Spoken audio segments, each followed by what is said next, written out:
rohani tertinggi di Roma yang pertama kali menjadi paus itu siapa? Ketawa dia. Ketawa. Aku ya, pengantar ini singkat para sahabat. Mantep TV sudah standby. Di like, di subscribe, di share sebanyak mungkin untuk supaya mencegah sahabat-sahabat kita di luar sana tidak terpengaruh terhadap pemurtadan.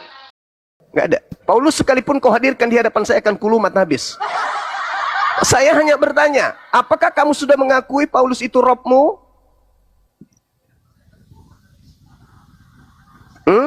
Nggak ada, nggak pernah Paulus ngaku dia. Berarti kamu nggak taat kepada Paulus? Ya nggak ada, Paulus bukan pemimpin. Enggak, sekarang kau nggak taat kepada Paulus. Kau taat kepada Paulus atau enggak?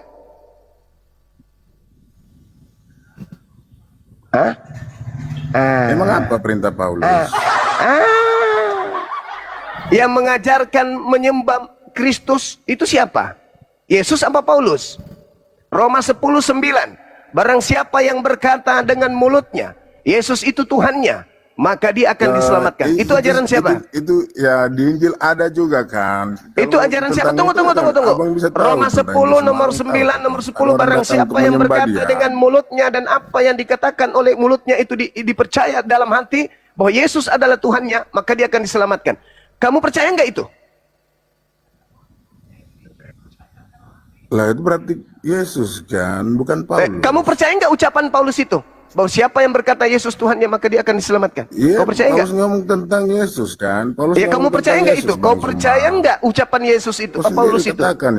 Kamu percaya nggak ucapan Paulus itu? Kan? Hei, kamu percaya nggak ucapan Paulus itu? Percaya. Berarti Robmu adalah Paulus. Nggak usah lanjut dulu, kau akui dulu. Benar nggak Robmu Paulus? Jawab. Loh, Paulus ngomong tentang Yesus. Jadi kewajiban saya sudah menyampaikan kepada saudara, Rob itu adalah pemimpin, junjungan, penguasa. Ingat di Islam, penguasa yang disembah, dengar. Penguasa yang disembah oleh umat Islam adalah penguasa langit dan bumi. Oke? Rabbus samawati wal ard. Rabbus samawati wal ard artinya Tuhan pencipta langit dan bumi yang kami sembah. Nah, kau mengatakan kami menuhankan Nabi Muhammad, di mana dasarnya? Boleh Bang, cuma itu ketaatan kami kepada Nabi Muhammad. Atiullah wa atiur rasul wa ulil amri minkum. Kalau Anda menuduh kami sebagai orang yang menyembah Nabi Muhammad, maka you juga harus mengakui kamu menyembah Paulus. Gimana? Setuju? Bukan menuduh, orang cuma salah. Bukan menuduh, cuma salah. Makanya harusnya kalau mau sapa itu yang benar sapanya begini. Halo Bang Suma, salam dua Kristus. Karena ada dua Kristus, Kristusnya Yahudi dan Kristusnya Romawi. Gitu loh. Ada dua Kristus, Kristusnya Yahudi, Mesiasnya Yahudi, dan Mesiasnya Romawi Athena. Dan kau pengikutnya adalah Kristus Athena, begitu loh. Kau naik jangan dua Rob, karena Rob itu banyak. Harusnya kau naik itu salam dua Kristus, karena ada dua Mesias yang berbeda. Mesiasnya Yahudi dan Mesiasnya Kristen itu dua Mesias yang berbeda. Paham situ?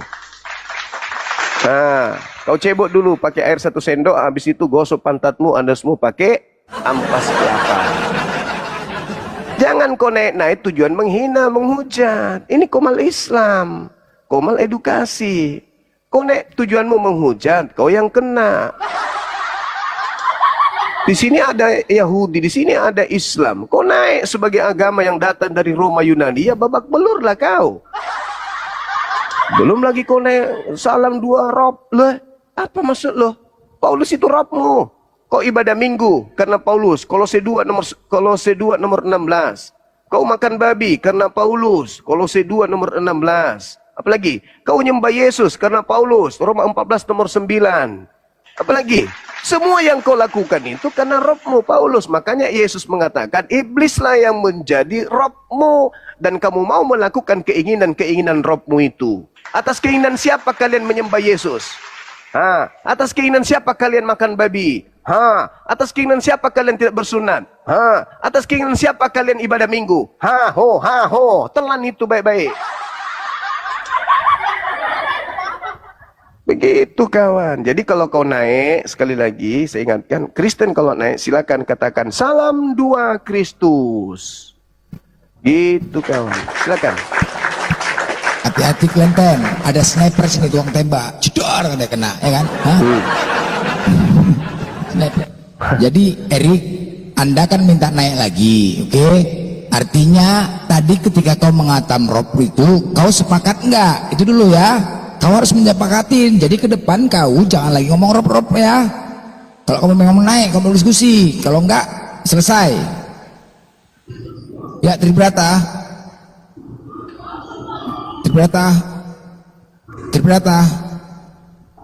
Motor. Oh, Tribrata. Bang Hari, monitor bang. Mari. Oten naik jangan kejang-kejang lah bos. Jangan kejang-kejang di sini ya. Halo monitor. Monitor. Salam Kristen bang. Alhamdulillah. Assalamualaikum warahmatullahi wabarakatuh. Saya dari lahir udah muslim bang. Oh iya. Izin bang ya di bawah ya bang. Ya sama-sama. Iya. Assalamualaikum. Ya bakso. Kau jangan apa bakso. Jangan ngel bakso ya. Bakso. Jangan ngel. Apa itu tadi Rob Bang Juma? Rob apa? Muhammad Robmu Juma? Nah kan mulai kan. Itulah. Ya enggak, saya nanya. Muhammad Robmu apa enggak Juma? Rob penguasa yang menguasai materi keislaman dan Al-Quran awal mula itu adalah baginda Rasulullah Muhammad sallallahu alaihi Halo wasallam. Robmu enggak Juma? Sedangkan Allah itu Rob sebagai pencipta langit dan bumi yang berkuasa atas langit dan bumi beserta apa yang ada di antara keduanya. Selesai bukan? Pertanyaan saya balik samamu.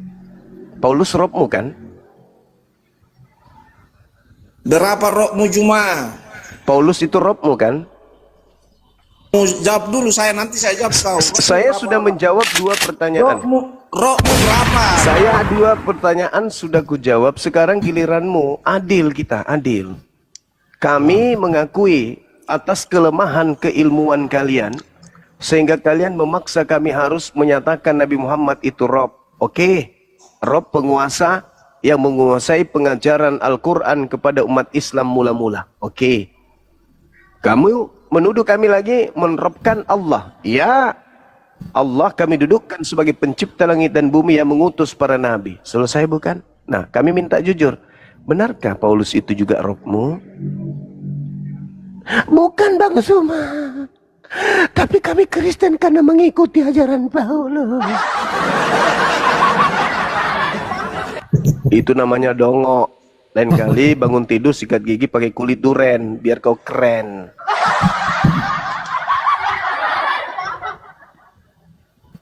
Ya, Bang legal. Ya, Monitor bang. ya. Salam semuanya. Salam Kristen bang. Ya Kristen bang. Ya. Oke. Jadi saya mau nanya ini Bang Zuma ya, atau ke semuanya aja. Terkait dengan Nabi Muhammad. Nabi Muhammad itu apa? Tidak bisa tulis dan baca ya. Nah, cuman begini, yang saya pertanyakan begini Bang Zuma. Bagaimana mengidentifikasi bahwa Nabi Muhammad tuh murni tidak bisa baca tulis dan kitab? Karena kok semua yang ada di Al-Quran, bukan semua sih, beberapa lah. Tapi itu hampir sama yang ada di Taurat dan di Injil. Dan kebetulannya lagi, Siti Khadijah itu kan ahli kitab ya, termasuk ya Siti Khadijah itu. Nah, itu ada kemungkinan nggak Nabi Muhammad itu mempelajari agama-agama yang dulu sebelumnya, dari Taurat dan Injil gitu, dari orang-orang terdekatnya, dari orang-orang yang mengerti gitu loh. Apa bukti selain hadis, tapi ya ada bukti otentik nggak selain hadis dan Al-Quran mungkin ya, kalau Nabi Muhammad tuh benar-benar tidak bisa membaca dan tidak bisa menulis, Bang Zuma, ada nggak? Oke, baik. Al-Quranul Karim menjelaskan kepada kami, Bismillah, Qul nazzalahu ruhul qudusi min rabbika bil haqqa. Roh Kudus menurunkan Al-Quran dari Tuhanmu dengan hak, dengan kebenaran. Menurut saudara, Tuhan itu ada nggak? Ada. Maha mengetahui nggak? Maha mengetahui. Maha melihat nggak? Maha melihat. Maha menyaksikan nggak? Maha menyaksikan. Hakikat yang maha melihat, maha mengetahui, maha mendengar, maha menyaksikan ini mengutus Roh Kudus kepada baginda Rasulullah Muhammad SAW untuk mewahyukan apa yang pernah terjadi sebelum Nabi Muhammad. Kira-kira bisa diragukan nggak informasinya itu? Kalau yang memberitakan ini dari pencipta yang maha menyaksikan. Ada nggak kemudian begini. dibutuhkan penelitian, penyelidikan, kesaksian-kesaksian orang-orang? Ada nggak, Bang? Seperti begini, Nabi Bang Musa, Juma. sabar. Seperti Nabi Musa alaihissalam, Yahudi, Kristen, Islam percaya Nabi Musa alaihissalam menerima wahyu di Bukit Sinai. Adakah kita pernah bertanya, siapa saksinya? Siapa yang melihat malaikat datang kepada Nabi Musa? Siapa yang melihat kemudian Elohim kepada Musa datang membawa loh batu ini? Siapa? Adakah pernah kita bertanya seperti itu? Tidak. Serta-merta kita percaya. Kenapa? Karena yang datang itu adalah sang kebenaran kepada Nabi Musa alaihissalam. Kenapa hal ini Anda ragukan kepada Al-Quran? Sedangkan Nabi Muhammad Gini Bang Zuma. bukan keturunan nabi-nabi seperti yang terjadi di tradisi Yudaism. Dia tidak pernah membaca Torah. Dia tidak pernah membaca Injil. Dia tidak tahu bahasa Ibrani. Dia tidak mengerti bahasa Aramaik. Dia buta terhadap bahasa Yunani. Lalu kenapa dia bisa kemudian menjelaskan uraian 1400 tahun silam tidak pernah berubah setitik pun? Siapa beliau ini?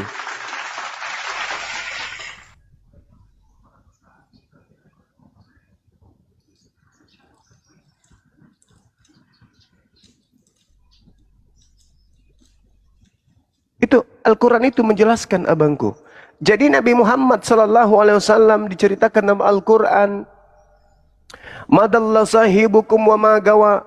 Kawanmu Nabi Muhammad itu tidak sesat dan tidak keliru. Wa ma yantiku anil hawa. Dan tidak pula terucap tentang Al-Quran dan penjelasan dari lisannya berdasarkan hawa nafsunya sendiri.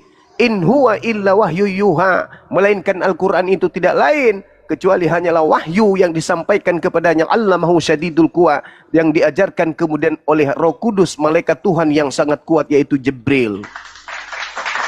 Dari Nabi Muhammad belajar sama siapa? Siapa yang meriwayatkan?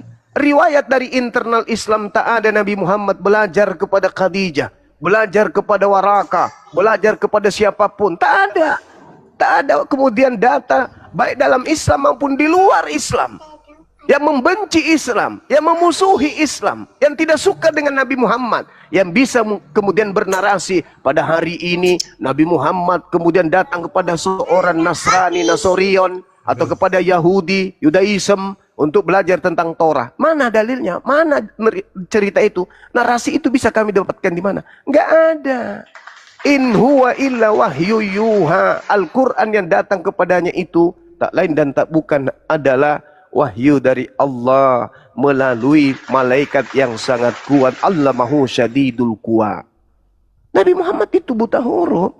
Dia tidak pernah membaca kitab sebelumnya. Al-Quran surah Al-Ankabut ayat 48.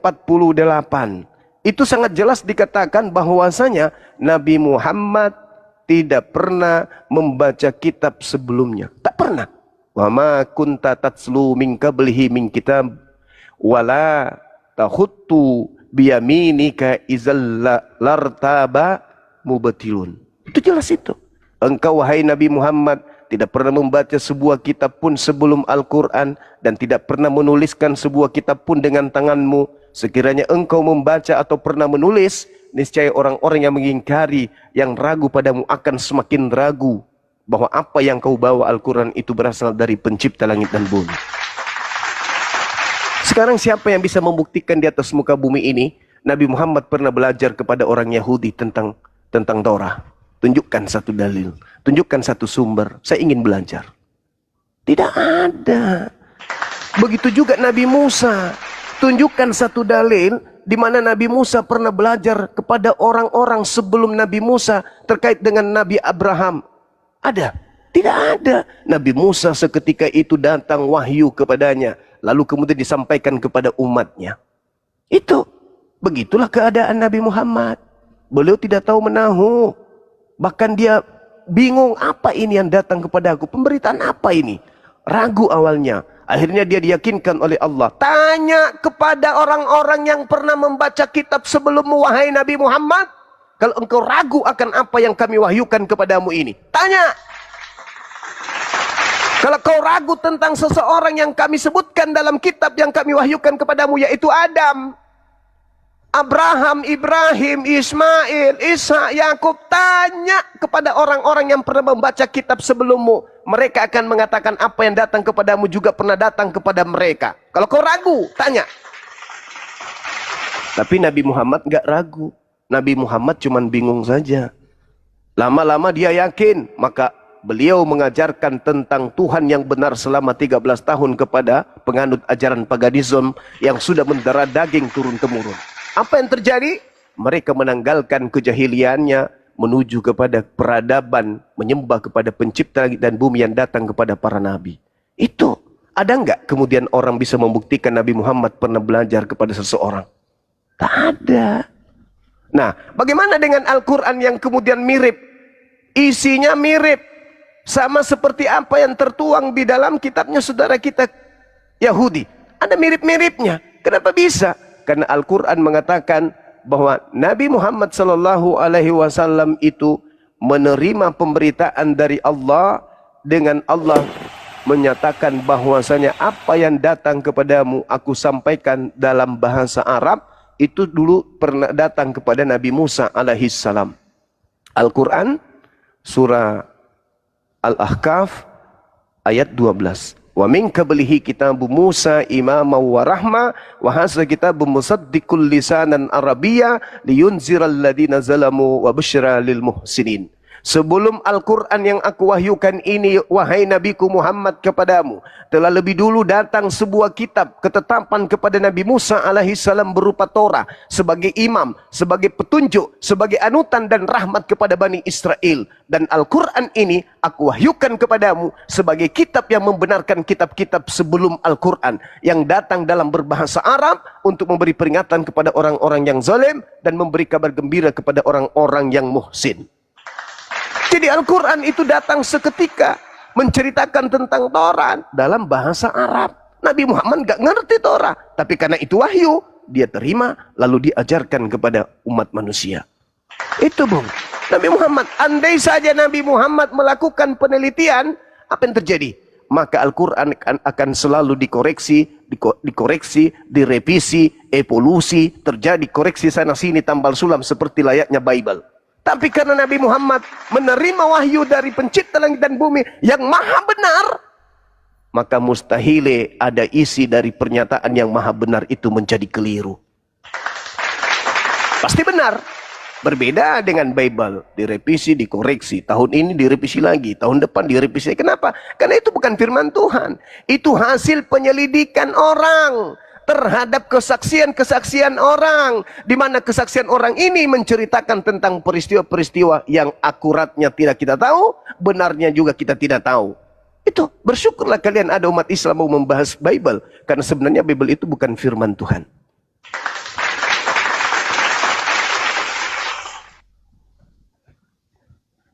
Yang firman Tuhan itu Taurat. Kalau perjanjian lama di Kristen itu bukan firman Tuhan.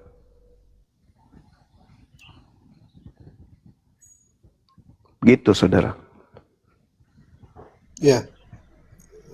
Tapi ada gini nggak Bang Zuma? Ada kemungkinan nggak walaupun Nabi Muhammad itu tidak bisa membaca dan menulis, itu beliau kan bisa mendengarkan dan bisa memasuki alam pikirannya terhadap kisah-kisah sebelum-sebelumnya gitu loh. Nah, itu ada kemungkinan nggak Nabi Muhammad itu bisa menceritakan itu dari kisah-kisah saja, dari kisah-kisah sebelumnya. Jadi bukan dengan membaca dan menulis. Ya sama lah kayak kita segitu banyak, bagaimana caranya sebegitu banyak loh? Iya, iya itu kan bisa ditulis langsung kan, makanya dimintain untuk ditulis langsung dengan menerapkan itu semua. Gitu. Ada kemungkinan gitu nggak? Karena gini, kalau memang dalilnya itu memang beliau nggak pernah membaca dan nggak bisa menulis, tetapi orang kan bisa menerima, walaupun orang nggak bisa baca, bisa menerima cerita dari seseorang dan memasuki ke alam pikirannya dan menuliskan itu, meminta orang lain untuk menuliskan itu ya, karena beliau kan nggak bisa menulis. Ada kemungkinan gitu nggak Bang Zuma? Karena mirip banget loh antara Taurat terus masuk ke Injil sama Al-Quran, itu yang menjadi keraguan orang-orang teman-teman mungkin ya, yang pada saat itu loh kok bisa hampir sama dengan kitab sebelumnya, jangan-jangan ngarang ini Al-Quran ini. Nah kan ada dalam Al-Quran sendiri kan, kalau cerita-cerita itu tuh jangan ngarang nih Muhammad, kok bisa sama kayak gitu. Jadi begini saudara, sifat yang dibawa oleh Quran itu bukan berdiri sendiri memang. Makanya Al-Quran mengatakan Qulu amanna billah wa unzila ilaina wa ma unzila ila Ibrahim wa Ismail wa Ishaqa wa Yaqub wal asbati wa ma utiya Musa wa Isa wa ma utiya nabiyyuna min rabbihim la nufarriqu baina ahadim minhum wa nahnu lahu muslimun. Al-Quran sudah menarasikan itu, bahwa Nabi Muhammad diperintahkan beriman kepada Allah, beriman kepada apa yang diwahyukan kepada Nabi Ibrahim, Ismail, Isa, Yakub dan keturunannya. Jadi kalau ada kesamaan, ya kan sudah dinyatakan oleh Al-Quran, beriman kepada apa yang diturunkan kepada Nabi Ibrahim dan keturunannya. Justru aneh kalau Al-Quran menyatakan beriman kepada apa yang diturunkan oleh Tuhan pencipta dan bumi kepada Nabi Ibrahim dan keturunannya, kemudian bertentangan. Itu aneh. Kalau dia sama, berarti itu sudah betul Al-Quran itu. Ternyata yang kemudian diterima oleh Nabi Muhammad itu adalah hal yang sama perintahnya kepada apa yang diperintahkan kepada Nabi Ibrahim alaihissalam dan juga keturunannya. Itu justru harusnya Anda itu meyakini dan mengimani. Kenapa? Karena ada kesamaan. Itu loh. Dari mana Nabi Muhammad kemudian mendapatkan ilmu tersebut? Anda mengatakan, ya mungkin dia pernah mendengarkan. Mungkin dia pernah mendengarkan. Mungkin dia pernah membaca. Lalu dia menarasikan kembali kepada sahabatnya. Itu tidak sesederhana itu, kawan. 1400 tahun silam. Anda bisa bayangkan, coba mindset, kebiasaan berpikir kita kembalikan hidup di zaman 1400 tahun silam. Kira-kira keadaannya padang gurun itu kayak mana? Situasi pergolakan pada saat itu kayak mana? Adakah orang yang bisa duduk di depan seorang yang tidak tahu menahu, duduk di situ untuk mendengarkan cerita-cerita yang bukan wahyu, lalu kemudian menghafalnya, lalu menulisnya, hafalan dan tulisannya kemudian dilanggengkan sampai 1400 tahun setitik pun tidak berubah? Apakah itu bukan sebuah kedikdayaan? Apakah itu bukan sebuah mujizat besar? Sedangkan kitab saudara sudah dituliskan katanya 4000 tahun, dituliskan 40 orang lebih. Lalu kemudian apa yang menjadi tulisannya? Dirubah.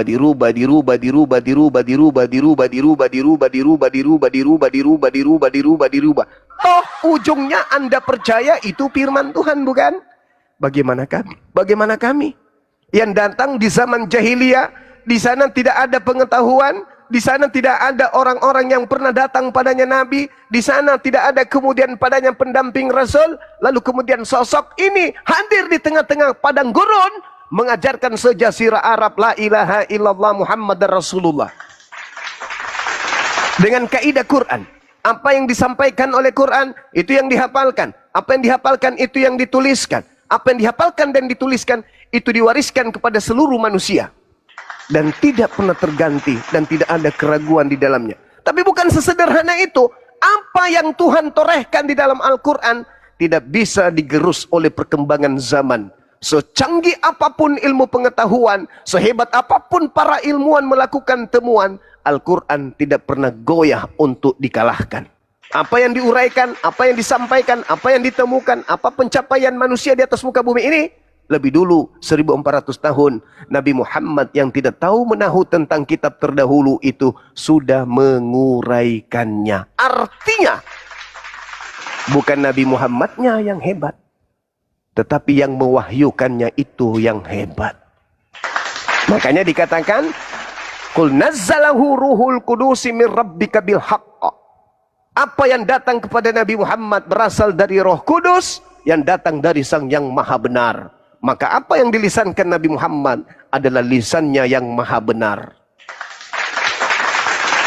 Nabi Muhammad hanya seorang penyampai ucapan. Makanya Nabi Muhammad mengatakan, wahai sahabatku, jangan kau menulis sesuatu apapun yang berasal dari diriku sendiri, tetapi tulislah apa yang berasal dari Tuhanmu.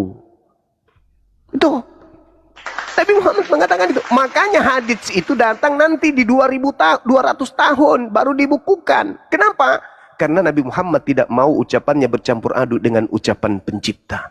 Jangan kau tuliskan apapun yang berasal dariku, tapi tuliskan, hafalkan yang berasal dari Tuhanmu yang aku sampaikan. Itu Nabi Muhammad tidak mau dituliskan kata-katanya. Misalnya diperintah sholat, sallu kama ra'aitumuni usalli. Ada perintah dari Allah pencipta kita langit dan bumi agar kita beribadah, sujud menyembah kepadanya. Itu dituliskan, inna sholati wa nusuki dan seterusnya. Sesungguhnya sholatku, itu menjadi uraian tuh. Karena kenapa? Perintahnya sholat.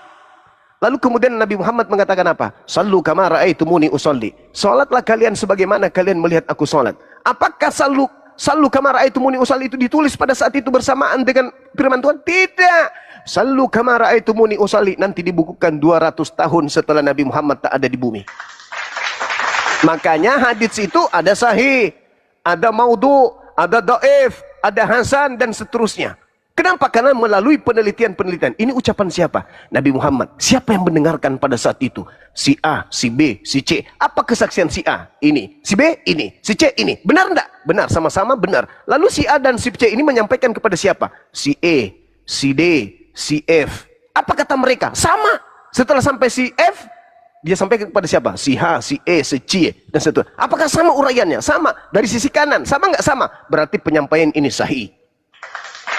Maka dikatakanlah penyampaian sallu kama ra'aitumuni usalli. Ini adalah benar-benar ucapan Nabi Muhammad. Tapi kalau ayat suci Al-Quran, zalikal kitabu la raiba fihi hudal lil muttaqin. Seketika itu, lisannya Nabi Muhammad mengucapkan, para sahabat menghafalkan. Zalikal kitabu la raiba fihi hudal lil muttaqin. Sahabat yang lain, zalikal kitabu la raiba fihi hudal lil muttaqin. Sahabat yang lain, zalikal kitabu la raiba fihi hudal lil muttaqin. Ada sahabat di mana tidak hadir pada saat kemudian Nabi Muhammad menyampaikan ayat itu. Sampaikan kepada dia. Datanglah sahabat yang tidak hadir. Ayo hafalkan ayat ini. Oh, ada ayat yang diterima oleh Nabi kita, ada. Apa bunyinya? Zalikal kitabu la raiba fihi hudal lil muttaqin. Maka terurai alif lam mim. Zalikal kitabu la raiba fihi hudan lil muttaqin alladzina yu'minuna bil ghaibi wa yuqimuna as-salah wa mimma razaqnahum yunfiqun walladzina yu'minuna bima unzila ilaika wa ma unzila min qablik wa bil akhirati hum yuqinun. Bacaan ini dilantunkan dari 1400 tahun silam, dari gurun ke gurun, dari desa ke desa, dari kota ke kota. Bacaannya tetap sama. Kenapa? Karena itu kalam Allah yang harus terjaga sampai hari kiamat. Tidak boleh dirubah. Maka kami senantiasa disertai oleh Nabi Muhammad. Kata siapa Nabi Muhammad itu sudah meninggal? Enggak. Nabi Muhammad itu masih hidup di dalam diri-diri umat Islam. Kenapa? Ucapan beliau, Iqra bismi rabbikal ladzi khalaq. Itu lantunan dari lisan mereka, beliau. Dan kami umat Islam mereka masih mendengarkan lantunan itu. Iqra bismi rabbikal ladzi khalaq. Sekarang kalau saya tanya, ada Yesus berserta kalian? Ada, Bang. Coba, lisan pertama Yesus sampaikan terkait wahyu yang diterima dari Bapa itu apa? Bingung. Yesus sudah pasti menggunakan bahasa Aram. Yesus melontarkan firman yang diterima dari Tuhannya tentu menggunakan bahasa kaumnya, bahasa Aram. Yesus menyampaikan apa di wahyu pertama? Entel heng elheng ente. Tak ada yang tahu, terserah ente aja. Yang muncul di kita bahasa Indonesia. Apakah Yesus menggunakan bahasa Indonesia? Enggak. Bahasa Yunani memang. Apakah Yesus menggunakan bahasa Yunani? Tidak. Berarti Nabi Muhammad lah yang menyertai umatnya sampai hari kiamat. Ketika ia datang, yaitu roh penghibur, dia akan menyertai engkau selama-lamanya. Aku rindu kepada nabiku. Dulu nabiku pernah mengajar di sudut kota Madinah. Apa yang diajarkan kepada orang-orang yang ada di Madinah? Wow, jelas. Innamal mu'minuna alladzina idza dzukirallahu wajilat qulubuhum wa idza tuliyat alaihim ayatuhu zadatuhum imana wa ala rabbihim yatawakkalun. Suara ini pernah disuarakan oleh pita suara nabiku Nabi Muhammad.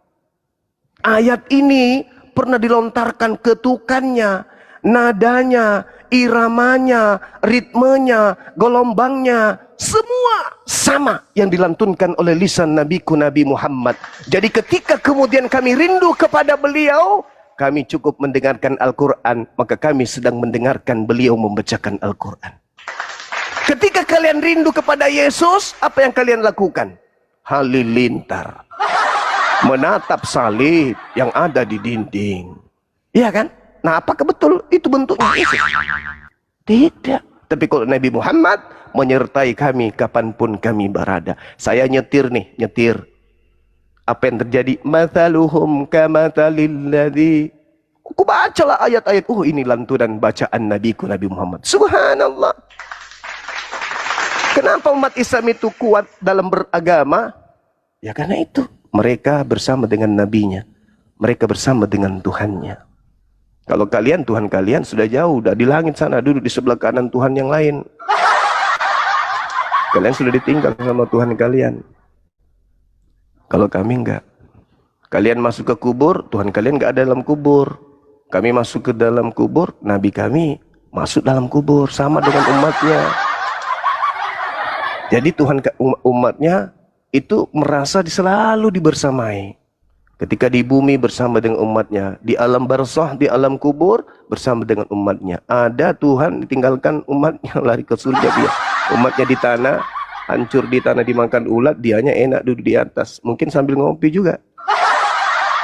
Saya kira begitu saudaraku. Jadi umat Islam itu jelas qulu amanna billahi wa ma unzila ilaina wa ma unzila ila Ibrahim. Jadi apa yang diwahyukan kepada Nabi Ibrahim kami imani. Kepada Nabi Ismail, Nabi Ishak, Nabi Yakub kami imani. Apa yang datang kepada keturunan para nabi kami imani. Apa yang datang kepada Nabi Musa kami imani. Legah kami dalam beragama itu, legah.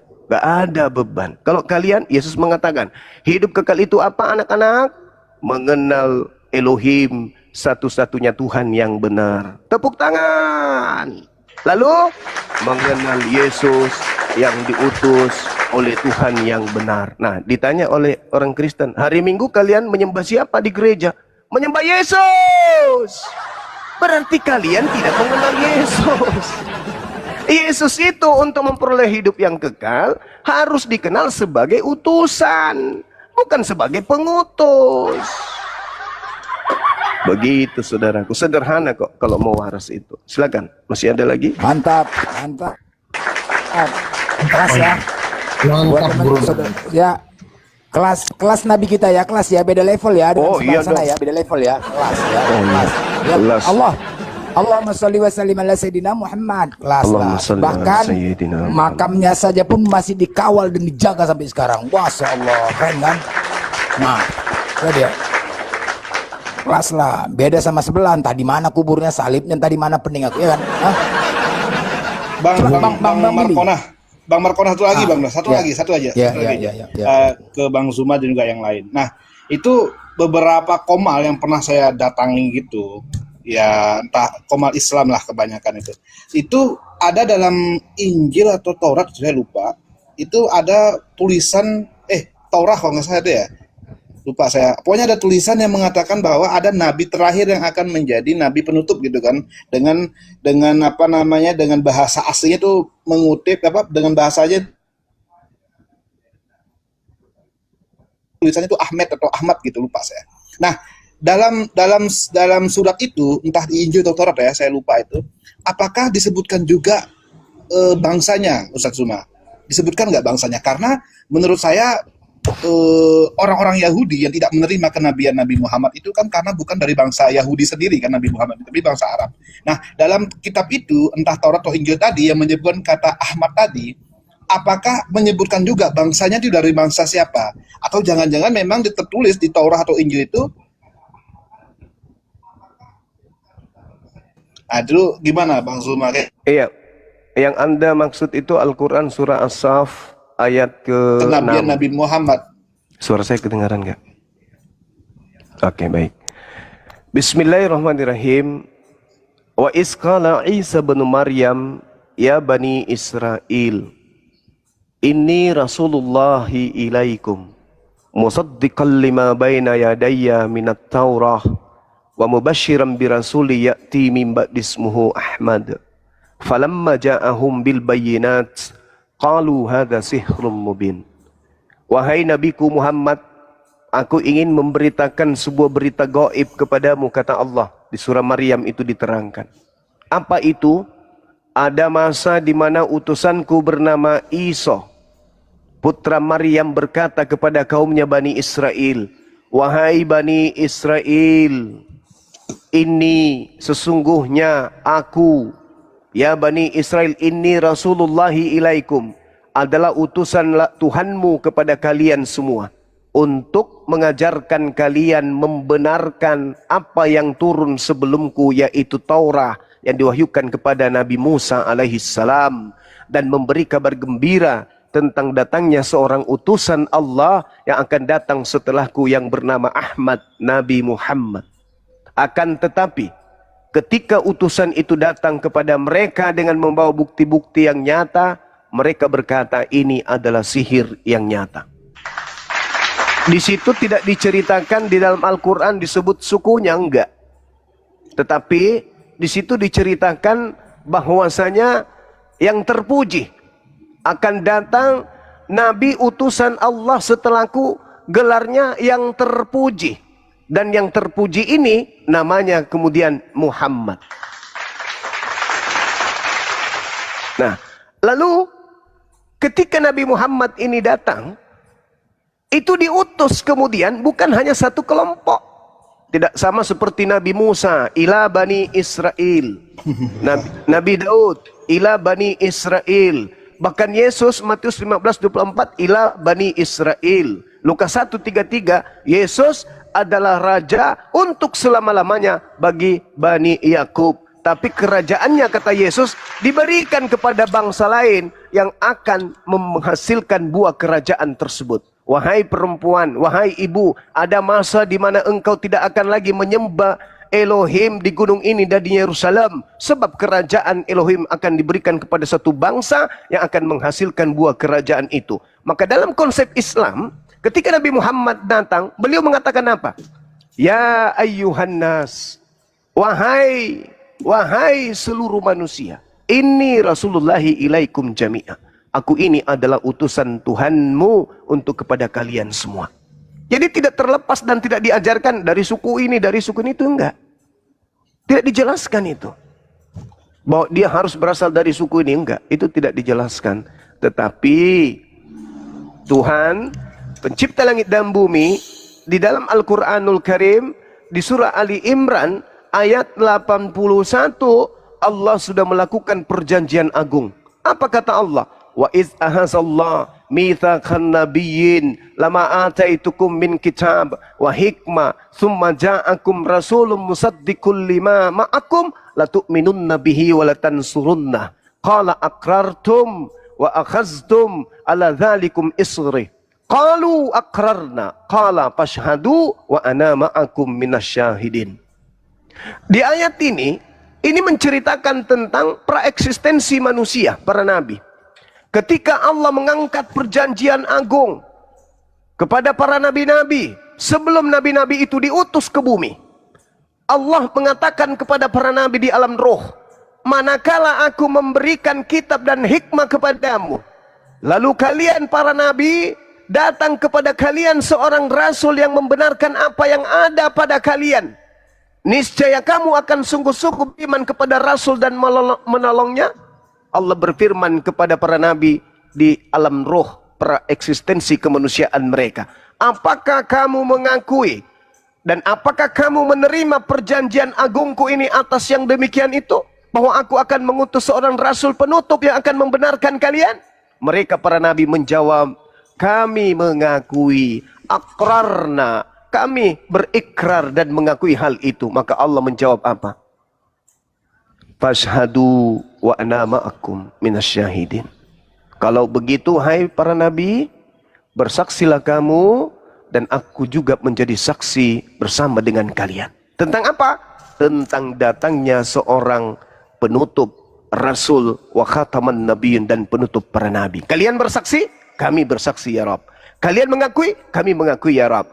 Kalian tahu, kami tahu bahwa nabi itu akan datang mensucikan nama kalian ketika kalian dirusak oleh umatmu, dirusak oleh orang lain atas nama dan kesucian ajaran yang aku datangkan kepadamu. Rasul penutup ini akan mensucikanmu kembali. Kamu bersaksi? Bersaksi. Kamu akui? Kami akui. Maka Allah mengatakan, Fashhadu wa ana ma'akum minasyahidin. Kalau begitu, aku pun bersaksi tentang kebenaran ini. Maka diutuslah para nabi. Diutus nabi ini, diutus nabi ini, diutus nabi ini, diutus nabi ini. Terakhir, Nabi Muhammad sallallahu alaihi wasallam yang sudah diceritakan di atas perjanjian agung Allah di dalam praeksistensi para nabi. Al-Quran surah Al-Ali Imran ayat 81. Silakan.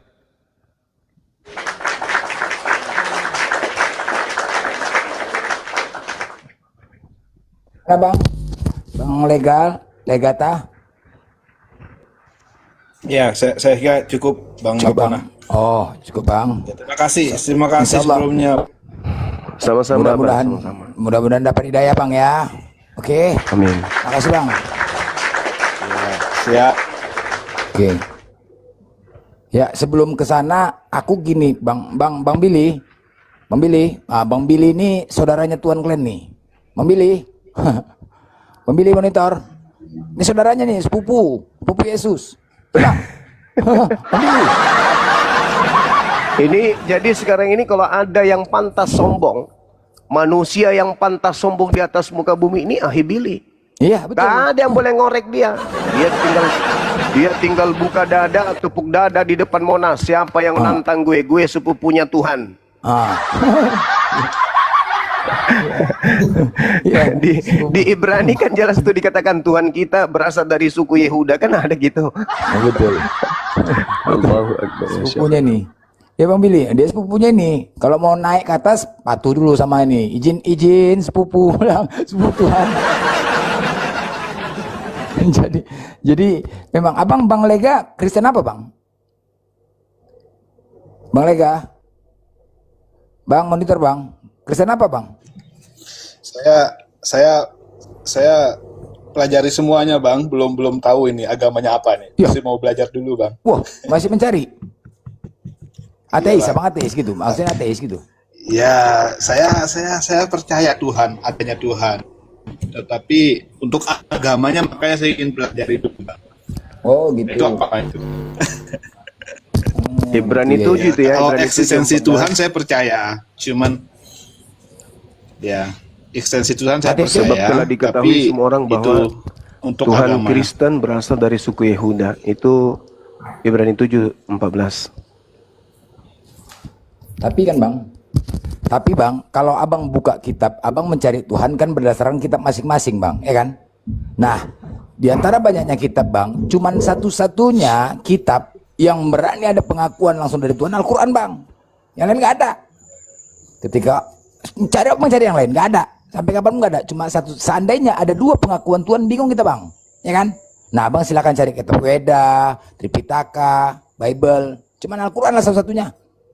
Silakan abang cek. Ya, itu kan itu oke lah, bisa kita anggap sebagai ini ya, sebagai bukti kuat lah. Cuman kan itu kan kalau kami sebagai yang nyari-nyari gitu, ya itu bisa jadi kan Nabi Muhammad sendiri yang nuliskan gitu loh. Dan tanda kutip maksudnya ya Bang Markona ya, jangan langsung menjudge kalau Nabi Muhammad tuh berbohong atau enggak. Tetapi kan itu bukan berarti itu bukti yang kuat untuk kami untuk menyatakan kalau Al-Quran yang benar gitu.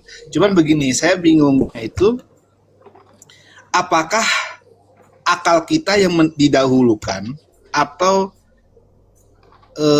kitab suci yang kita dahulukan untuk melihat, karena orang yang baru lahir misalkan gitu ya, orang anak kecil ya yang udah dewasa tiba-tiba ingin mencari suatu kebenaran, itu menyesuaikan kitab itu akal kita menyesuaikan suatu kitab yang ada di depannya atau kitab yang harusnya dipahami mentah-mentah. Pokoknya harus akad tuh harus ngikut gitu loh. Paham nggak maksudnya Bang Markona atau Bang Zuma? Jadi saya membayangkan begini, ada anak kecil yang baru dewasa gitu dan mencari kesejatian dirinya dia gitu. Nah, ketika dihadapkan oleh beberapa kitab-kitab suci yang ada untuk mencari kesejatian dia dengan Tuhannya gitu. Apakah akal yang sudah terpendam dalam otaknya selama ini, selama dia hidup dan menyatakan ini A, ini B, ini C itu dia tahu mana yang salah, mana yang benar.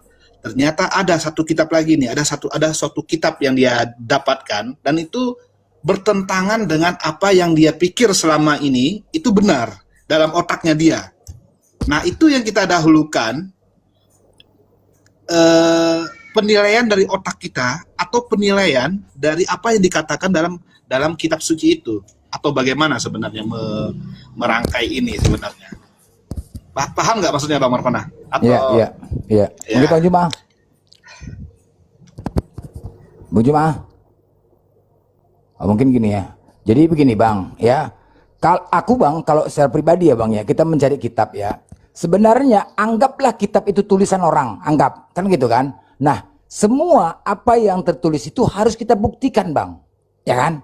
Ada bukti. Nah, ketika abang baca di Al-Quran, ada Nabi Muhammad berangkat, abang pergi, nggak usah jauh-jauh berangkat ke sana, abang buka aja di YouTube, Gua Hiro, di mana Nabi Muhammad menerima Al-Quran, rame yang datangin Bang, wisata rohani, benar. Kalau seandainya itu bohong, itu pasti akan ditutup. Kemudian makam Nabi Muhammad ada, rumahnya ada, historinya ada, jejaknya ada, semuanya ada. Berarti memang benar ada, itulah bukti menurut aku ya. Nah, apa yang ada di kitab itu dibuktikan dengan kenyataannya. Benar bahwasan Nabi Muhammad ada sejarahnya, ada. Nah, kan kalau kita anggap tadi, bisalah dikatakan tulisan, tapi itu Bang untuk memperkuat. Karena setiap ada kesaksian pasti ada bukti. Pengadilan kalau nggak ada bukti nggak berlaku Bang, kan begitu. Itu poin saya yang kedua Bang, ya. Nah, bukti otentik dari Al-Quran itu tersebut ya, salah satu Bang, ketika Allah katakan di surat Toha, Innani anallahu la ilaha illa ana fa'budu wa qimu sholata li zikri. Sungguh aku ini Allah. Sungguh aku ini Allah, tidak akan ada Tuhan-Tuhan lain selain pada aku. Pastikan tidak akan ada. Hanya akulah satu-satunya Allah, pemilik langit dan bumi. Kemudian ketika Allah mengatakan seperti itu, maka sembahlah aku dan laksanakanlah sholat. Bang, Allahul ladzi khalaqas samawati wal ard. Allah yang menciptakan langit dan bumi. Ketika kami diperintahkan untuk melaksanakan sholat, waktu dan ketentuan ibadah kami berdasarkan langit dan bumi. Subuh, zuhur, asar, maghrib, isya, semua berdasarkan langit dan bumi. Bergiliran seluruh dunia, tidak pernah bertabrakan Bang. Hari ini di Medan, Allahu Akbar, la ilaha illallah. Masuk Aceh, Allahu Akbar. Terus bergiliran, azan berkumandang. Bertasbih terus, azan berkumandang. Tunjukkan satu orang siapa yang bisa mengatur jadwal ibadah sholat kami seluruh dunia tanpa bertabrakan. Tunjukkan Bang, karena apa? Karena langit dan bumi itu adalah kekuasaan Allah kami. Dialah pencipta langit dan bumi. Jadi sangat mudah dia untuk mengatur ibadah sholat ketika dia perintahkan sholat. Sedangkan Bang, Menteri Agama saja pun, Menteri Agama ketika dia memutuskan kapan kami puasa, kapan lebaran, nggak berani, tunggu ada hilal dari langit. Dari langit kan, walaupun dia yang berkuasa menentukan, tapi nggak bisa. Sebelum hilal nampak di langit, baru dia memutuskan. Nah itulah, itu bukti bahwasanya Tuhan kami pencipta langit dan bumi. Oke Bang? Masuk Bang kira-kira, masuk kira-kira. Masuk. Iya Bang. Ya, terima kasih penjelasannya. Ya itu apa namanya? Yang Abang sampaikan itu kan keyakinan dalam diri Abang. Nah, ini gini Bang, maksud saya, ini posisi saya ini sebagai seseorang yang belum mengetahui agama sama sekali. Ya belum mengetahui entah itu Kristen, Islam segala macam. Tapi saya membawa kebenaran dalam diri saya sendiri. Maksudnya kebenaran yang saya benar selama ini. Selama umur berapa tahun ya? 30-an tahun lah selama ini. Ya, dari kecil dididik oleh orang tua, sekolah, segala macam, kuliah. Nah, itu ada kebenaran yang menurut saya itu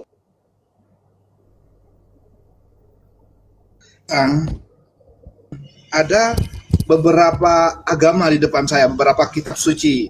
Taruhlahnya Islam ya yang paling benar gitu. Sudah kita anggap lah Islam yang paling benar, kita anggap seperti itu. Tetapi Islam itu sendiri kok misalkan nih ada yang bertentangan dengan apa yang saya anggap benar selama ini. Nah, itu yang kita dahulukan, apakah yang ada di kitab itu, di kitabnya Islam Al-Quran, atau apa yang ada dalam pikiran saya selama ini yang saya anggap benar gitu.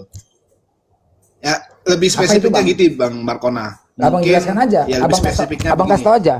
Ya, Abang kasih tahu aja apa kira-kira. misalkan ya, ini yang hubungannya, kalau hubungan iman itu oke lah, mungkin Bang Markona udah menjelaskan ya, Tuhan tuh Maha Esa segala macam itu sudah dianggap benar, dan mungkin otak saya juga bisa dikatakan itu benar, tetapi yang berhubungan dengan sesama manusia gitu, Bang Markona. Contoh nih, ketika ada yang mencuri kayak gitu kan, terus dipotong tangannya, nah itu kan kayak bertentangan dengan otak saya, itu kok sadis banget gitu.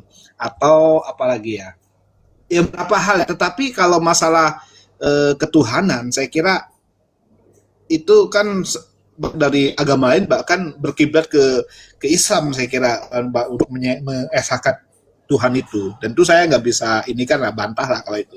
Tapi yang berhubungan hukum-hukum yang lain yang berhubungan dengan hubungan antar sesama manusia, itu kok ada yang menurut saya, dalam pikiran saya selama ini yang saya nilai itu sesuatu yang benar, tetapi kok ada dalam Al-Quran tuh kok sadis seperti itu gitu. Saya menilainya seperti itu. Nah, ketika itu ada orang Islam yang seperti itu, seperti saya lah misalkan, apakah saya misalkan nih seorang Islam mendahulukan akal saya yang menilai itu sadis, atau mendahulukan Al-Quran yang udah tertulis bahwa potong tangan adalah hukuman bagi pencuri gitu, Bang Markona? Ya. Bang Juma, monitor Bang. Ya, karena begini Bang Markona. Karena begini Bang Markona, kira begini Bang, mohon maaf ya sebelumnya ya. Kalau ini bagi yang berpikir ya, mungkin kalau bagi kami yang pencari agama, pencari kebenaran ini, konsep Islam sebagai Tuhan yang esa itu udah perfect, sudah pas, karena nggak mungkin ada Tuhan yang melebihi Tuhan itu sendiri gitu. Ya, sudah perfect lah. Cuman kebanyakan dari teman-teman ini keraguannya mungkin ya untuk masuk ke Islam itu, atau masuk ke Islam itu ketika sudah mempelajari hal yang berhubungan dengan hubungan dengan manusia, ya, berhubungan dengan itu tadi. Misalkan ada hukum potong tangan, ada apa tadi itu yang harus di Komal itu kisos.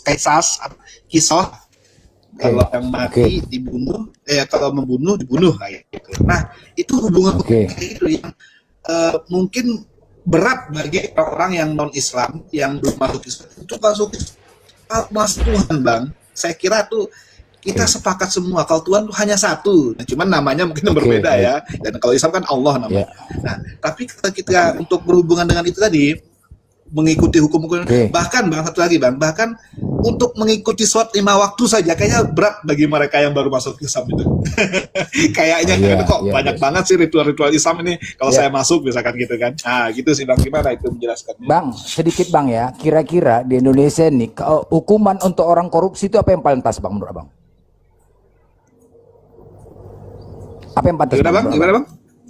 Hukuman untuk orang korupsi itu apa yang pantas? Hukuman bagi orang korupsi. Kalau sudah parah banget ya, sampai kalau udah parah banget sampai triliunan gitu, 100 triliun berapa kemarin itu, ya hukuman mati juga pantas, Makanya begitu juga lah Bang dibuat aturan itu demi untuk kebaikan Bang. Sama kayak mana Cina, korupsi dimatikan. Baik kan? Bagus kan negaranya kan? Jadi memang nggak ada poin seperti itu Bang, tujuan untuk bagus. Paham Bang kan? Semakin ketat aturan, karena Tuhan Maha tahu Bang. Tuhan yang tahu dengan apa yang diciptakan. Manusia punya sifat, rasa congok, rasa serakah, ada nafsu. Itu loh. Jadi memang aturan itu dibuat demi untuk kebaikan. Paham Bang kan? Sampai sini paham kan? Oke. Iya. Oke, Assalamualaikum.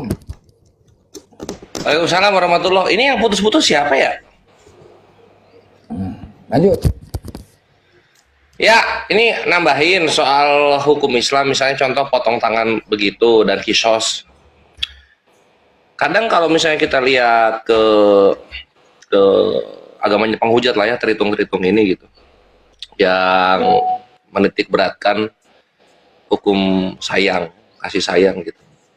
Kalau dibandingin sama syariat Islam, terutama kisos, di situ kelihatan bahwasanya hukum kasih sayang ini dia tidak memikirkan kerugian dari korban dosa. Nah, sedangkan kisos ini adalah bentuk keadilan untuk si korban kepada orang yang berlaku dosa yang merugikan si korban. Gitu. Jadi ketika ada orang lain ini nggak adil, kalian mikirin perasaan korban nggak? Kalian mikirin perasaan korban nggak? Ketika misalnya dikorup uangnya habis gitu kan, lalu kemudian Islam memberikan potong tangan dan juga ganti rugi untuk si korbannya. Ya uangnya keganti gitu, tapi misalnya uang ini orang miskin, dia butuh uang ini momentumnya saat itu misalnya untuk bayar kuliah gitu, sehingga bisa ikut, tapi karena uangnya nggak ada, uangnya diganti sekarang, dia nggak bisa ikut kuliah, ke pending setahun 2 tahun gitu kan, waktu kan nggak bisa dibeli gitu. Jadi syariat Islam itu Ya, terutama yang bagian kisos untuk keadilan dari si korbannya. Sip. ya begini Bang, ini kan sebelumnya pertanyaan saya kan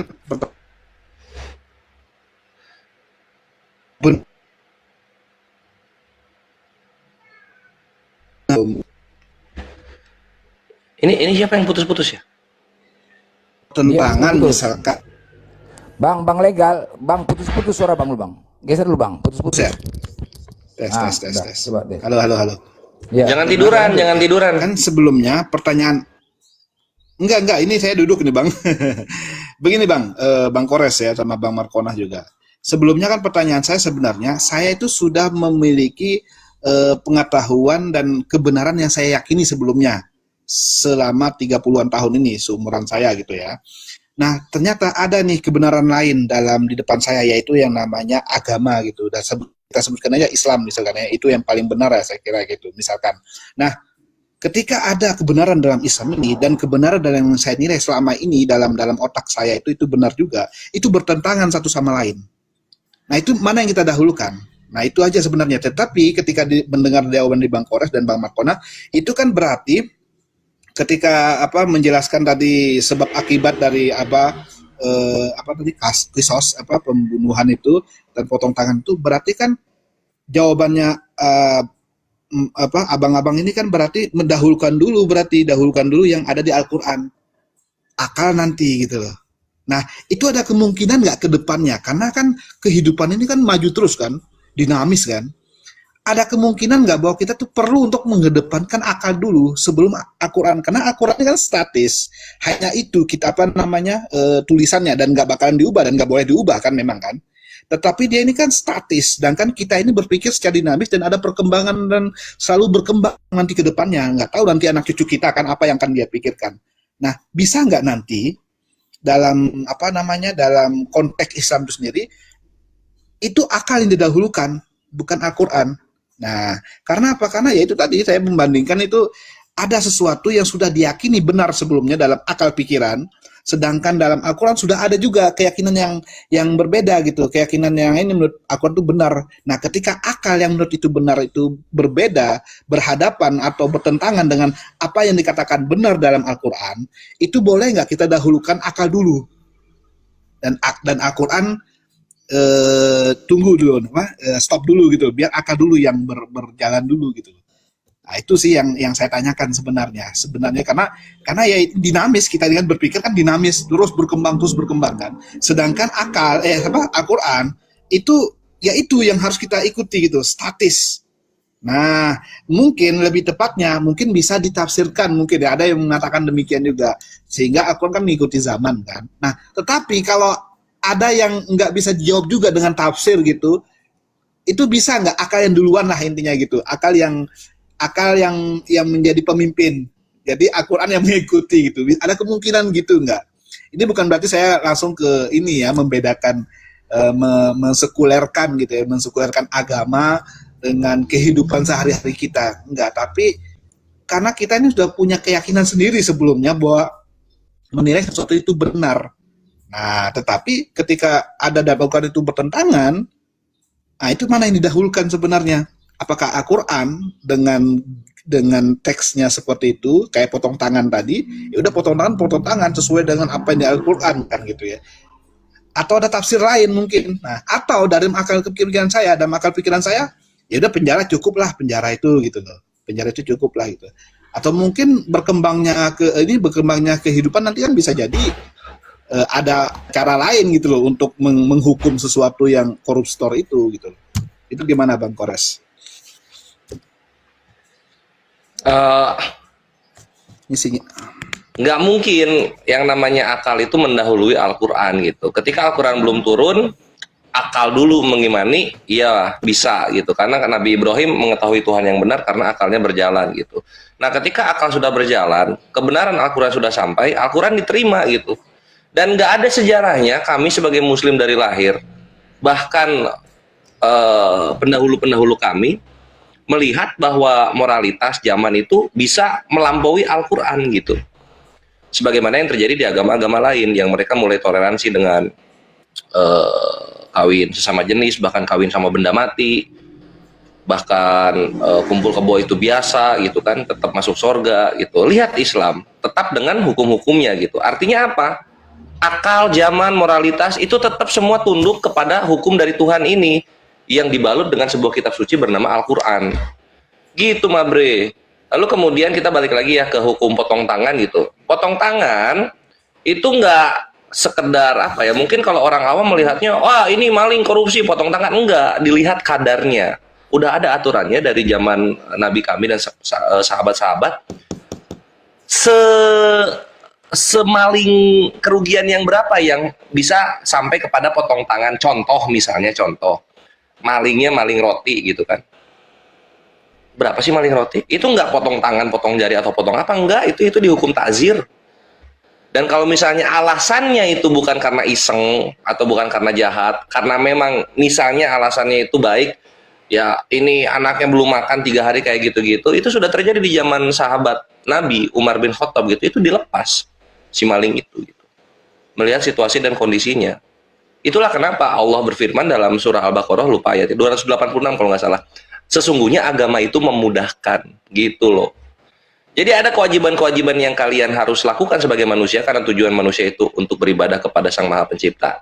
Tapi ketika kalian ada uzur, ada uzur, maka ada ruksohnya. Uzur itu sebuah hambatan untuk melakukan ibadah wajib, maka ada ruksohnya, ada keringanannya. Gitu legal. Sampai sini nangkep? Artinya itu bisa ditafsirkan. Bukan bisa ditafsirkan, maksudnya wah ini potong tangan nih, oh kita tafsir aja, kita alegorikan, nggak bisa dong. Itu namanya kita bermain-main dengan agama. Kalau gitu udah hukumnya jelas, zohirnya begitu, ngapain ditafsirin lagi gitu loh. Apa bedanya kita sama agama sebelumnya gitu? Iya, maksudnya gitu. itu ayat Al-Quran kan bisa ditafsirkan kan, berarti kan Bang Gores? Bukan bisa ditafsirkan, ada tafsirnya, ada penjelasannya. Al-Quran itu ada penjelasannya. Iya.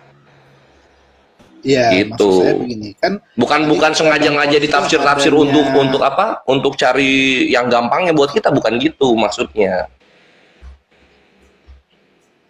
Iya, maksud saya kan tadi kan ketika Bang Kores menjelaskan tadi kan ada hukuman lain gitu loh. Ada hukuman lain selain potong tangan ketika melihat seberapa banyak sih yang dikorupsi atau seberapa banyak yang dicuri gitu kan. Ada namanya apa tadi, takzir ya. Takzir itu tadi kan saya catat tadi, takzir itu. Nah, takzir itu sendiri kan nggak ada dalam Al-Quran kan? Ada dong. Artinya ketika emang nggak ada dalam Quran takzir itu. Ada, takzir ada dalam Al-Quran. Ada, tunggu. Nggak, Nih gua maksudnya sekarang bawain dalil. Silakan apa-apa. Iya, maksud saya ketika dia mencuri terus nanti bisa dipotong tangannya, bisa ditakzir. Ada apa kata tulis semacam itu dalam Al-Quran? Kan enggak kan? Maksudnya menyatu, ayatnya menyatu gitu loh. Oh enggak, Al-Quran itu konstitusi. Iya. Nanti eksekutifnya dari hadis-hadis Nabi dan khobar-khobar sahabat. Gitu. Di hadis apakah ada takzir juga di hadis itu? Takzir itu hukuman di luar hudud. Hudud itu adalah hukuman yang haknya ini adalah Allah dan Rasulnya yang mengatur, dan itu sudah nggak bisa diganggu. Kalau takzir ini dikembalikan kepada kodi, kepada hakim. Seadil-adilnya kodi ini menghakimi gitu. Ya. Jadi kalau yang hukum saya ini mohon maaf ini Bang. Ya, enggak, lanjut aja. Ini suara saya tuh putus-putus, sinyalnya kurang bagus soalnya. Ini sekarang enggak, ini sekarang enggak. Lanjut. Iya, jadi dalam Islam itu ada Udah enggak hudud. ya? Oke. Lanjut aja dulu. Udah enggak. Ya. Nah, begini Bang. Apa ya? Itu kan saya memahaminya berarti Al-Quran itu kan bisa ditafsirkan. Nah, justru itu titik-titik plus maksud saya. Maksud saya titik plusnya di situ. Quran itu bisa ditafsirkan gitu loh. Nah, saya kan ingin memahami itu aja sebenarnya. Ketika ada bertentangan dengan apa yang saya selama ini yakini kalau itu benar, nilai-nilai yang saya yakini itu benar, dengan nilai-nilai yang Al-Quran yakini itu benar gitu, itu bertentangan. Nah, ternyata enggak serta-merta apa yang di Al-Quran itu kita ikuti A gitu loh. Tapi kan ada tafsirannya gitu loh. Nah, justru itu kan nilai plusnya ada tafsiran itu maksud saya. Itu yang membuat Al-Quran itu bisa mengikuti zaman gitu loh, maksud saya Bang Kores. Karena letterlock kalau kita ikuti sesuai dengan Al-Quran, saya kira kan nggak ada ta'zir tadi yang satu ayat gitu loh, maksud saya. Yang satu ayat dengan tadi hudud menafsirkan, Putus. walaupun bukan kita yang menafsirkan ya. Putus. Halo, tes. Halo. Tes. Sedikit, Bang Legal, sedikit ya, ntar lagi ya.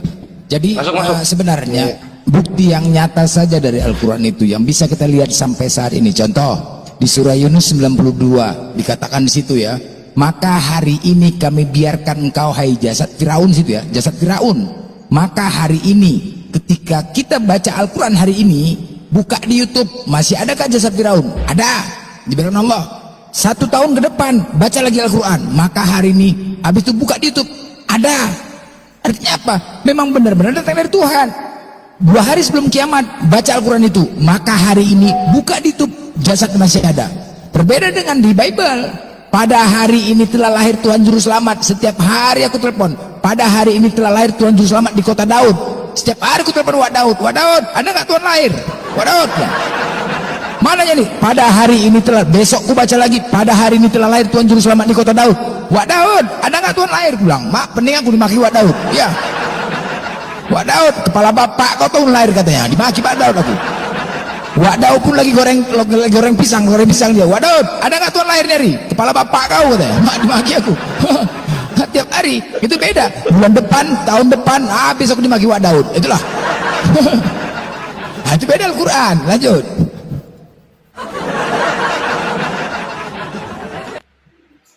Iya, benar. Mungkin Bang Ya, jadi Kores bisa jangan salah-salah legal lu baca Al-Quran tiba-tiba lu nafsirin sendiri, enggak gitu. Allah berfirman, bertanyalah kepada ahlinya gitu. Lalu kemudian Allah juga berfirman, taatilah Allah, taatilah Rasul dan ulil amri gitu. Sehingga ketika lu ingin menghukumi sebuah kejadian atau fenomena, atau lu ingin tahu apa maksud dari satu ayat, lu tanya ke ahlinya Al-Quran itu gitu loh. Itulah kenapa kita Islam tuh nggak ada ribuan golongan macam tritung, karena memang ilmu Al-Quran itu, pemahaman Al-Quran itu harus bersanad atau bersambung sampai ke Nabi. Bagaimana caranya? Yaitu lu dari lu, lalu guru lu ke guru lu gitu pembelajarannya legal. Lu nggak tahu lu tanya, bukan lu mengartikan sendiri. Nangkap sampai sini? Iya bang. Makasih sebelumnya Bang Kores penjelasannya. Sama-sama. Cukup terjelaskan? Ya cukup lah. Tapi nanti saya pingin masuk lagi lah, pingin tanya-tanya lagi. Cuman ini kan masih dalam pencarian saya ini kan. Ya apalagi yang masih kalau misalnya masih ada mengganjal, tanyain lagi aja gitu. Karena kami juga butuh konten. Itu sih Bang. Iya. Apa-apa. Gini bang. Nggak tahu ya apakah semua non Islam itu merasakan apa yang saya rasakan. Begini Bang Kores, untuk Tuhan yang esa, Tuhan yang satu, itu saya kira itu konsep yang paling perfect gitu Bang Kores, konsep yang paling. Itu tadi gue udah dengar di bawah, yang lain. Iya. Semua orang itu lah yang berakal waras ya menurut saya ya. Itu pasti meyakini bahwa Tuhan alam semesta itu hanya satu. Nah, cuman ketika orang ingin mendalami Al-Quran, atau pingin masuk dalam Islam, ada hal-hal yang menurut mereka tuh masih ragu, yaitu masalah kehidupan sehari-hari atau yang berhubungan dengan manusia. Karena kami sebagai orang yang melihat di luar Al-Quran ini kan, atau hadis lah, atau ajaran-ajaran pun, kok terlihat Aduh, putus. sangat sih berbeda, ya tes. Diulang. Kok, halo, ya. Ketika kami melihat aturan yang lebih spesifik antara manusia dengan manusia, atau hubungan kemanusiaan, atau hubungan sehari-hari gitu, kehidupan sehari-hari dalam Islam itu, kok berbeda dengan kehidupan yang saya selama ini anggap itu benar, anggap itu sudah layak gitu. Contoh ya, misalkan, kenapa harus pakai jilbab? Terus, kok ini sih kita nggak boleh, ya mohon maaf ini ya Bang Kores ya. Ya, karena mungkin saya belum tahu gitu. Ini cuman kayak gitu. Kenapa Al-Quran atur gitu? Nah, itu yang menurut saya tuh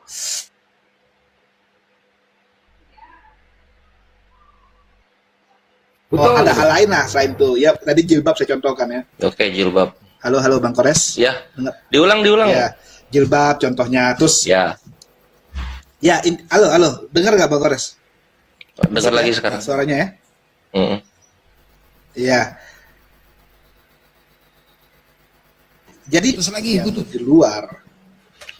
Halo, Tes. Nah, Putus lagi. itu untuk jelas. Halo. Udah. Nah, oke. Ini bagi saya khususnya yang baru mau mencari sesuatu agama yang benar itu, untuk konsep Tuhannya itu sudah bagus lah, udah sesuai dengan apa yang saya ini, yaitu hanya satu Tuhan di dunia ini. Nah, tetapi untuk Mantap, masuk alhamdulillah. langsung ke spesifikasi, ya enggak berarti bukan berarti Islam yang saya ikuti gitu. Makanya saya ingin mencari dulu Bang Kores. Ngerti? Nah, maksud saya ketika mendalami ke kehidupan lebih spesifik, entah kehidupan dengan sesama manusia, kok sampai hal-hal yang spesifik diatur oleh Islam, yang itu menurut saya, yang kebenaran yang sudah saya alami sebelumnya, sudah saya yakini sebelumnya, kok bertentangan dengan itu gitu loh. Contoh jilbab misalkan, saya meyakini ya orang itu ya nggak pakai jilbab, bahkan terlihat cantiknya seorang wanita misalkan gitu, atau sholat, ya kok harus sholat sih 5 waktu gitu, padahal kan kita maunya ya bebas aja kan, yang penting kita yakin Tuhan tuh ada gitu. Kalau orang Kristen kan, iya, kalau orang Kristen, mohon maaf ya, kalau Kristen hanya sekali aja beribadahnya kan. Nah, kenapa kita maksudnya orang Islam ini masuk masjidnya sekali aja, hari Jumat aja misalkan gitu kan, seminggu sekali gitu. Nah, jadi kalau masalah Tuhan, saya kira nggak ada perdebatan saya di sana. Tetapi ketika masalah spesifik ke kehidupan antar manusianya, atau kehidupan dalam menjalani kehidupan ini, kok ada yang nggak sesuai dengan apa yang saya yakini itu benar selama ini gitu. Paham. Sedikit Bang. Coba ketika sedikit akhir, Anda punya anak, ada anak Anda sekolahkan. Ada 2 pilihan sekolah, satu yang bebas, satu yang ketat aturannya. Pilih mana? Satu sekolahnya aturan yang bebas, satu yang ketat. Pilih mana? Ya kalau untuk anak ya, karena harus menjaga, kita nggak bisa menjaga dia 24 jam, ya harus yang ketat lah supaya dia. Nah, apa alasannya? Ya supaya bisa dijaga, supaya terjaga. Berarti hasilnya apa? Hasilnya? Iya, terjaga. Ya, menurut Anda kenapa hasilnya itu apa? Hasilnya baik nggak? Ketika di sekolah itu banyak aturannya demi untuk kebaikan anak kan? Benar nggak? Iya. Ya kan, terjaga artinya berdiri untuk lebih baik. Ya, sama juga begitu Islam, banyak aturan demi untuk kebaikan. Itu aja, gampang kok ya kan? Wah, Kang Mal, mana Kang Mal? Sebenarnya gampang. Iya.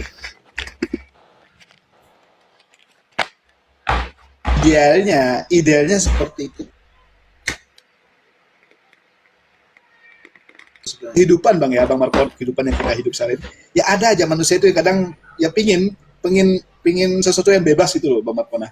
Pingin sesuatu yang menurut dia tuh kayak gini lebih enak nih, ngapain gue ngakuin yang sulit-sulit sih gitu loh. Ada sesuatu yang dalam pikiran kita itu pinginnya Islam yang enak simpel gitu, kok. Bang. Nah, Anda mau bebas masuk neraka, ada ganjarannya. Islam simpel kok. Anda mau berbuat apa? Buat aturan. Ketika aturan itu Anda langgar, Anda dapat ganjarannya. Simpel kok, gampang kok, nggak susah, ya kan? Nggak susah Islam. Islam nggak mempersulit loh, nggak ada mempersulit loh. Islam tuh nggak ada mempersulit. Kalau kau ini kubuat aturan, udah kubuat aturan. Ketika kau melanggar aturan, ada ganjarannya. Berbuat kebaikan, ada ganjarannya. Gampang kok, apa yang sulit ya kan? Simpel aja. Kalau kita malas mau laksanakan sholat, ketika 5 waktu, malas kau sholat, ada ganjarannya. Malas kau sholat, ada ganjarannya. Udah. Jadi nggak usah dirumit-rumitkan gitu loh. Gampang ya kan? Nggak susah kok. ya, Ini gue tambahin ya. nggak merumitkan Bang. Ini yang Ya lu kan pengen bebas gitu kan, pengennya kan bebas gitu, yang penting percaya Tuhan gitu kan. Nah masalahnya surga itu nggak semurah itu gitu loh. Surga itu nggak semurah itu. Jadi pertama ini yang gue mau tanggapin soal jilbab dulu. Tadi itu Blender udah bagus banget dia pakai analogi gitu mengenai ketat sehingga apa terlindungi gitu kan. Jadi nggak cuma pandangan cowok yang dilindungi, double ini safety-nya. Pandangan cowok harus ke bawah, cewek menutupi gitu kan segala lekuk-lekuk tubuhnya kayak gitu. Itulah fungsi jilbab. Bagusnya di sana dan ya kalau lu lihat dari tingkat prostitusi, tingkat pelecehan seksual, tingkat pemerkosaan, bukan negara Islam top tier, top 10 di dunia itu satu. Terus soal sholat gitu kan, pengennya bebas. Ini selain hukum yang diwajibkan, hikmahnya adalah pembuktian gitu loh. Jadi dalam Islam itu bukan Tuhan yang ngejongos, ayo sini, jadikan saya Tuhan, ayo masuk ke surga, ayo sini, nggak gitu. Tuhan itu maha sempurna, maha kuasa. Mau ada kita, nggak berpengaruh dengan keberadaannya yang maha suci. Mau kita sholat, kita nggak sholat, nggak pengaruh dengan keberadaannya yang maha tinggi gitu. Semua perintah Tuhan itu untuk kebaikan kita, baik di dunia dan akhirat. Itulah kalau di Islam keselamatannya, keselamatan dunia dan akhirat gitu. Nah, selain keselamatan, poin yang ingin gue tekankan adalah sholat ini pembuktian gitu loh. Sekarang legal berkata, gue sih pengennya bebas-bebas aja, yang penting percaya Tuhan. Terus apa ujungnya? Masuk surga. Wah anjir, enak banget hidup lu. Cuma perkara percaya terus lu hidup tidur-tidur aja, kerja, nyari duit. Berbeda dengan orang yang beriman, yang benar-benar menjalankan perintahnya, kemudian sama-sama ketemu di surga. Adilnya di mana kalau kayak gitu? Terus apa yang membuktikan lu ini benar-benar memegang teguh apa yang Tuhan perintahkan? Kalau lu tidak menjalankan perintah-perintahnya gitu. Gitu legal. Jadi segala hukum aturan itu ujung-ujungnya pembuktian bahwa lu layak mendapatkan kasih sayangnya. Buktikan kalau lu layak. Dengan apa? Jalani semua perintah yang ada. Gitu Mabre.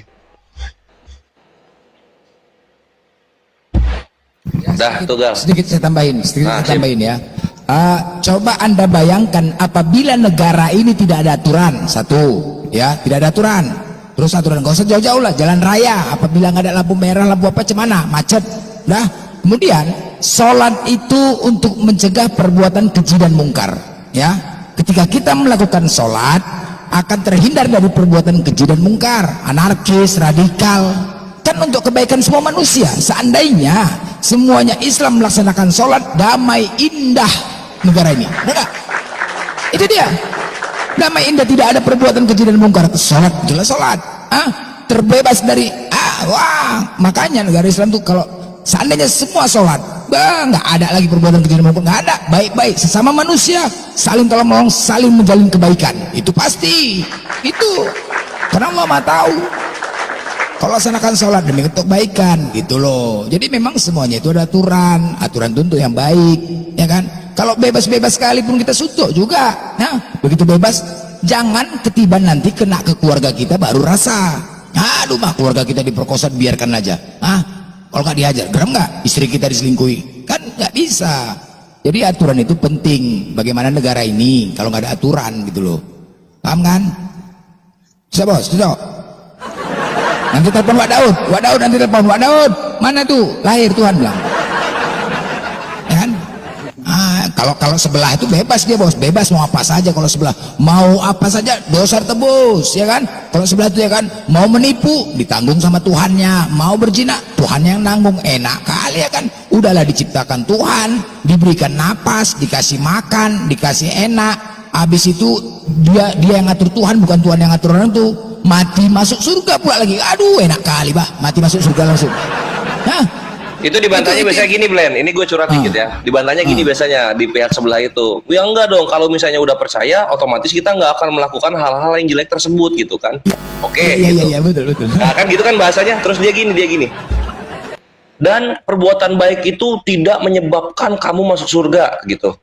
Nah, di sini gue bencinya gitu. Kalau misalnya perbuatan baik tidak menyebabkan masuk surga, ya janganlah perbuatan buruk itu menyebabkan lu masuk neraka gitu loh.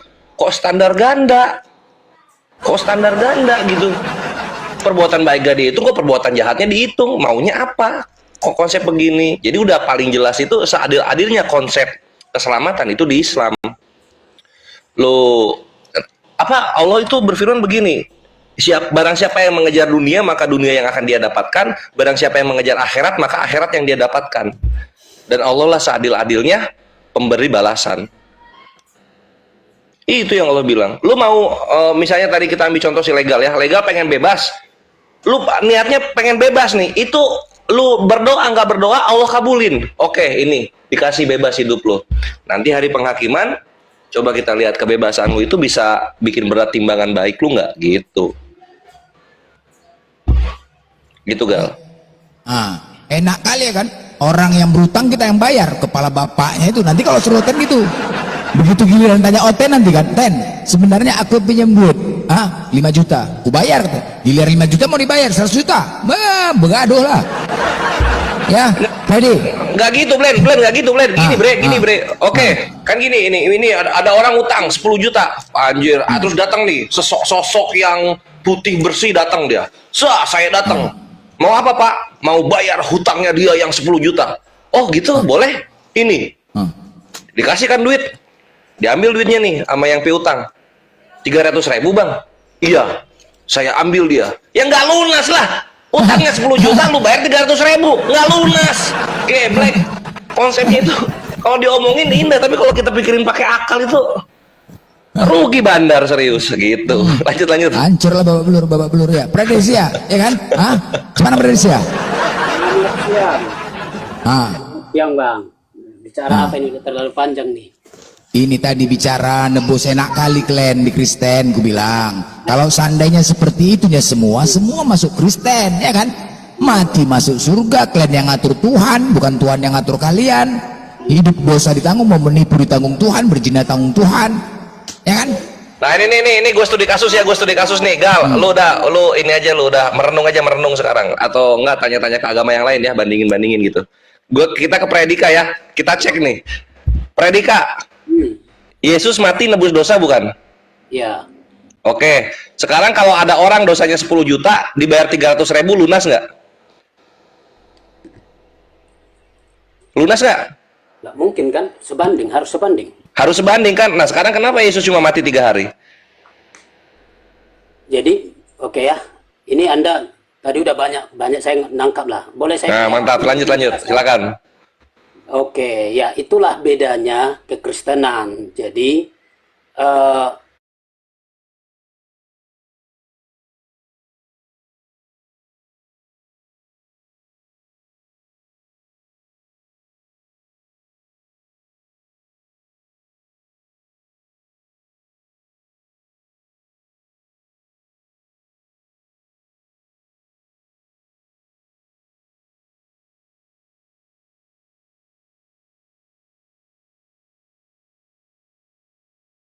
Kalau udah misalnya ya susah lah. Oke ya. Nah, jadi tidak bisa diukur dengan hanya 3 hari bisa menyelamatkan selama-lamanya, karena memang kualitas diri sang